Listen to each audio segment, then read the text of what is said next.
G'day, how's it going? It is your mate, Failbait, coming at you with another Shadowverse 101 video, this time focusing on evolution. And there are three types of evolution I want to discuss today, the first being board control, the second being preemptive, the third being value. So what I mean by those is the board control one is using your evolve to get the strongest stats on board and gaining control of the board through your minions. The second one, preemptive, is evolving your minion in preparation for your opponent's next play. For example, turning a 2-2 into a 4-4 to avoid it dying from any spell damage. And the third one is value, which is essentially attempting to use your evolutions for at least a 2-for-1 trade. Something like Priest of the Cudgel is a good example of that. So we're going to evaluate and analyze this absolute cracker of a match, two OK hands between Xeraphine and Fatina in the Shadowverse Open EU qualifier. So in these qualifiers, Xeraphine demonstrates an example of each of these evolutions in interesting cases, while also forcing his opponent into awkward and inefficient evolutions. So the first evolution we see is the aggressive one, turning this 1-1 skeleton into a 3-3. Interestingly, it means that this skeleton now avoids the Blazing Breath, which deals 2 damage and is in Fatina's hand. Now the first advantage is the added base damage, but it is also an advantage because it forces the evolve there onto a 1-1 minion. So the value comes then in making his opponent use an evolve, and then, as we will see, using the Blazing Breath on what is essentially a spare minion. So an evolve and a card used on expendable resources. So be aware of your deck strengths and be aware of your opponent's deck strengths. So being able to use your evolves to mitigate your opponent's strengths and make the most out of your own is very important. In this case, Xeraphine forces Fatina to spend Dragoncraft's removal resources on his expendable skeleton resources, playing to his deck strengths, and in turn mitigating his opponents, ultimately winning him the game.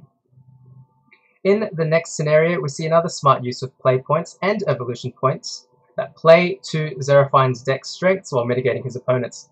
So in this matchup, he is playing the Runecraft, which aims to push face damage and continually apply pressure to the opponent, whereas Fatina is playing a typically control-oriented Havencraft.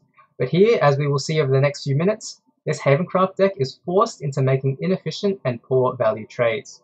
The way Xeraphine does this is by giving himself board control through his evolves and making his own value trades. So, as we are about to see, he's going to evolve his Halo Golem to trade into the biggest minion, while a 4-3 remains and goes to the face.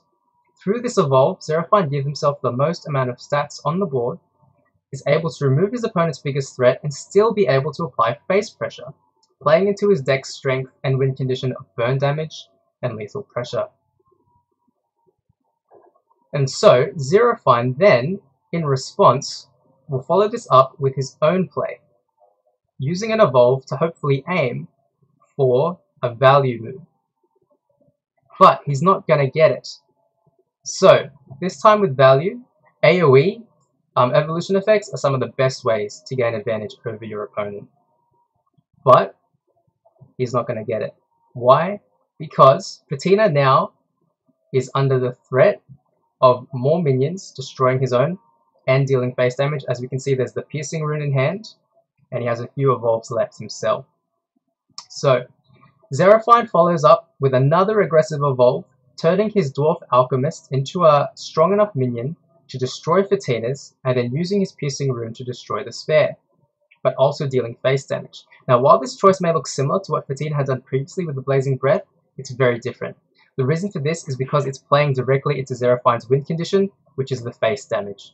Okay, not only did Xeraphine gain control of the board here again, but he dealt damage to the face and is pressuring lethal once more. In comparison, Fatina's Blazing Breath on the spare skeleton was, in a way, a waste of a limited resource against Shadowcraft's limitless resources. And now for the last one. The last evolution is where, again, we're getting this area of effect minion, which should be dealing damage to at least 2, maybe 3 minions, getting that attack, getting as much value as possible. Instead, it only gets rid of 1 minion. And so, in response, Xeraphine has the perfect value play here. Top decking, yes, into the card he needed. That deals 3 damage, gets rid of 1 minion. Evolves, gets rid of the second minion while still surviving. And the Master Magician's effect still dealt face damage. 3 in fact, once again forcing lethal on his opponent. So, What that means is Fatina is once again in control of the board and is pressuring with lethal, while at the same time mitigating his opponent's deck and its best strength, which is its control evolutions. Because again, as we can see, this Priest of the Cudgel, a 2-for-1 at the best of times, is reduced to being a simple 1-for-1. And in fact, he doesn't even need to worry about it now, Zero Fine, because he has all the answers he needs in his hand. So, in conclusion, the thing to take away here is managing your evolution to best utilize the strengths of your deck, while at the same time mitigating the strengths of your opponent's deck. And in doing that, you'll be able to gain control of the board, deal damage, and ultimately push for that final thing you need to assure lethal. This has been your mate, Failbait, and I hope this video has been of some use to you. Until next time, I hope you evolve perfectly.